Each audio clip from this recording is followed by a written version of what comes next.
La empresa Colossal Biosciences ha dicho que lograron clonar al dodo, y no solamente al dodo, sino también al tilacino o lobo de Tasmania. Y eso podrían ser buenas noticias, si fueran verdad. Para empezar, hay que entender un punto muy importante, y eso es variabilidad genética.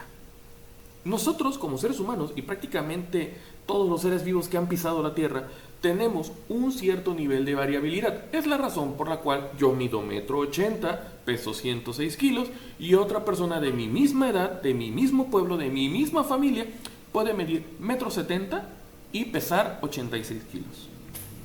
Es por el hecho de que tenemos muchísimos genes, bastantes genes. De hecho, tenemos genes que sustituyen a otros genes cuando los primeros genes no funcionan.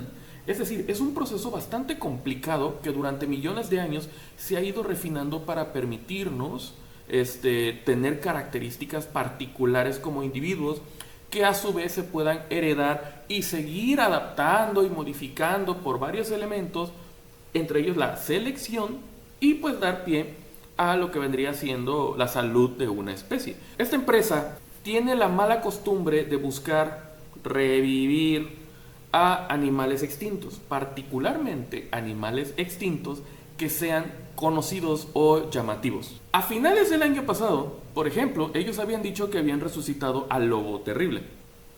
Hace 3 años, cuando todavía estaba en TikTok, de hecho, yo hice un video y un live desmintiendo a esa empresa porque ellos decían que ya habían logrado clonar mamuts y que su plan era incluso revivir mamuts. En septiembre de este año dijeron que lo estaban haciendo con el dodo. ¿Por qué no es fácil realmente clonar un animal extinto relativamente reciente? Porque tienes que basarte en 2 principios importantes. 1, que tienes una fuente de material genético para hacer esa clonación. Y 2, que hay algún lugar donde pueda desarrollarse un embrión fecundado. Son 2 cosas muy complicadas, ¿eh? Primero, Colossal Biosciences no tiene acceso a ninguna muestra completa de ADN de un organismo. ¿Qué es lo que hacen? Una quimera. ¿Qué es una quimera? Preguntarás. Es una entidad que tiene material genético de un organismo o especie y se le mete material genético de otro organismo o especie para de esa manera mantenerlo con una apariencia. Si tú estás haciendo eso, entonces no estás clonando a nadie, estás creando un monstruo de Frankenstein. Pero además, como no estás considerando los puntos de la variabilidad, no sabes realmente qué estás copiando de qué. Yo, por ejemplo, puedo tener genes de mi páncreas, pero si tratan de clonarme y no hay muestras completas mías y, no sé, mi primo lo utilizan de referencia, pero resulta que mi primo, sus células beta tienen un problema y es diabético tipo 1, así lograran clonarme, en realidad no me están clonando a mí porque me están metiendo el material genético de una persona que no tiene las mismas características que yo. Entonces, esa persona que estaría saliendo nunca existió. ¿Qué ocurre con el dodo? Justamente eso. Todas las muestras de material genético que existen del dodo al día de hoy, en realidad no están completas, porque las técnicas para conservarlo utilizaron materiales que descomponían el ADN, porque estuvieron mal cuidadas, porque se contaminaron, ya que la persona que lo trabajaba, estamos hablando de 1500, 1600, pues obviamente no se lavaba bien las manos, no hacían muchas cosas. Entonces contaminaban sus muestras. No les importaba, no sabían ni siquiera que existía el ADN. Pues esta empresa dice, bueno, entonces voy a tomar varias muestras de dodos y voy a hacer mi frankendodo. Bueno, felicidades, tienes un frankendodo. En teoría, porque viene la otra. Y aunque tuvieras ese material genético, ¿en dónde lo metes? Para quien no lo sepa, los dodos fueron palomas. Palomas que no volaban, pero palomas al fin. Recuerden que también existen pericos que no vuelan. Y esto es importante que lo entendamos, porque entonces estamos hablando de un animal que no solo ya no existe, sino que está en un nicho que ya no ocupa ningún pariente vivo suyo, porque resulta que su pariente vivo más parecido y más cercano, el solitario de Rodríguez, también peló gallo. Entonces lo más cercano que tienes es la paloma de Nicobar. El asunto con la paloma de Nicobar es que es una paloma que vuela. tendrían que secuenciar también a la paloma de Nicobar. Nunca la han anunciado. ¿Por qué? Porque no está extinta, porque no es llamativa. Y después tienes que saber cuáles son los genes reales de la paloma de Nicobar y cuáles son los genes reales del dodo. Cuáles son los saludables y cuáles son los deleterios que vienen por la misma variabilidad de los organismos que están en colecciones. Punto. Ya lograste clonar a tu frankendodo y tu frankendodo conseguiste, no sé cómo, con una piedra lunar, hacer que tu paloma de Nicobar decida volverse terrestre y vino Bashtor el arquífice y te dijo cuáles genes eran los chidos y cuáles genes no. Entonces ya lograste hacerlo. Bien. ¿No tienes al pájaro? Sin albur. ¿Cómo lo reproduces? Nadie tiene datos reales de cuál era el tiempo de desarrollo embrionario de un dodo. Nadie tiene información respecto a muchas características importantes del dodo. Por ejemplo, toda la base de su alimentación. Es más, lo único que tenemos bien dado por sentado que sí comía el dodo, basado en las propias crónicas de los marineros que se los comían, era, entre otras cosas, pues que estaban alimentándose de semillas, bueno, y frutos del árbol del dodo. Un árbol que gracias a unas medidas inteligentes lograron salvarse. Pero es otro ejemplo muy diferente. Estaba enfrentando un proceso llamado deuda de extinción, que si quieres que hable del tema, déjalo en comentarios. Entonces, ok, no sabemos realmente cuál es su desarrollo. No sabemos cuáles son sus características alimenticias. No conocemos sus enfermedades. No conocemos muchísimos elementos importantes que permiten realmente el desarrollo y la variabilidad genética, que ese es un punto clave de este pájaro. Entonces, ok, estos amigos ya tienen un dodo, ¿no? Vamos a quedarnos con esta idea. Ok, ya tienen un dodo, bueno, a frankendodo, ya lo lograron meter de una manera funcional, ya preñó a la pobre paloma de Nicobar modificada ahí por los trucos de Warhammer 40.000 y ya hiciste tu demonculaba de dodos y nació tu dodo. Ahora viene el otro punto importante. ¿Cómo sabes que eso era un dodo? Un dato de trivia, mis queridos 3 espectadores.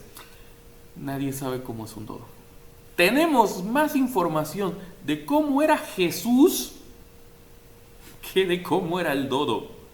Todas y cada una de las imágenes del dodo están basadas en una única ilustración. Y esa ilustración, para acabarla de rechingar, está basada en un animal que tuvo un aristócrata durante años en su casa y que lo sobrealimentó. Es decir, la imagen del dodo obeso es debido a que literalmente la única buena ilustración era de un dodo obeso.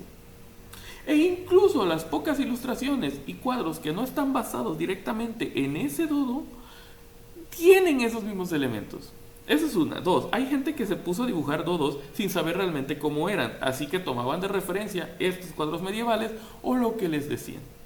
3, y más importante, la imagen del dodo que ves hoy de por sí es una caricatura de ese dodo primigenio dibujado, porque ya prácticamente no se parecen. A pesar incluso de que existen animales momificados, no se parecen. Recuerda, el dodo era una paloma, no era un pingüino. Y si observas, ese dodo que te muestran normalmente parece más la cruza blasfema entre un pingüino y un pavo que una paloma. Y ahí es donde viene la palabra clave.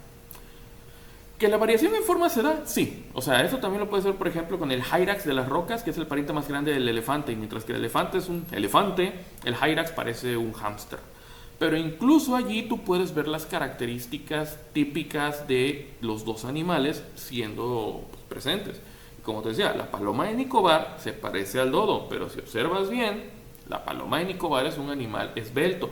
Si ves las descripciones del solitario de Rodríguez, que ese sí tenía más referencias, te darás cuenta que era un animal esbelto. Entonces, ¿cómo diablos saben que lo que va a salir es un dodo?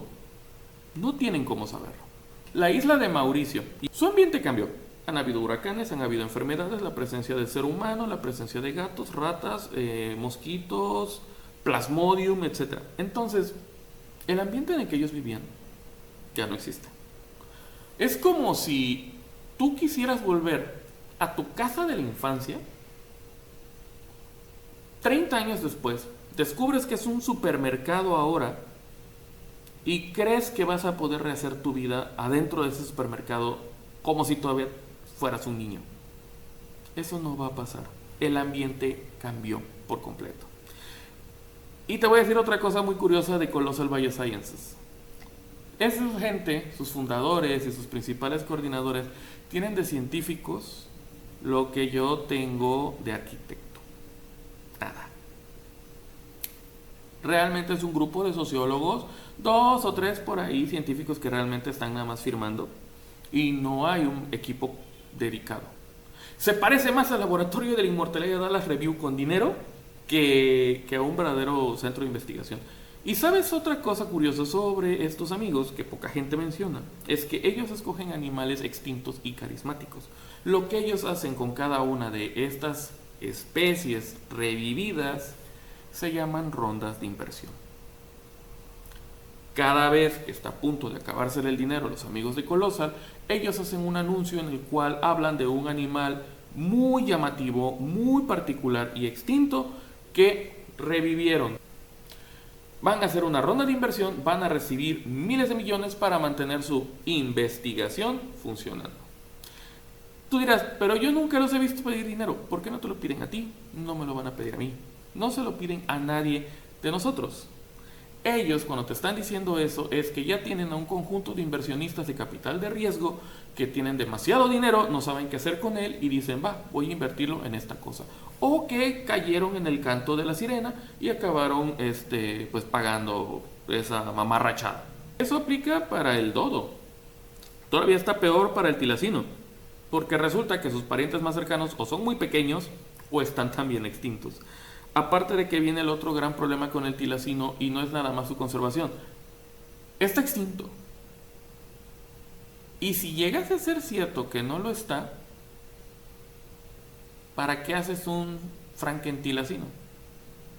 Ese dinero, ¿por qué mejor no lo inviertes en la búsqueda del tilacino?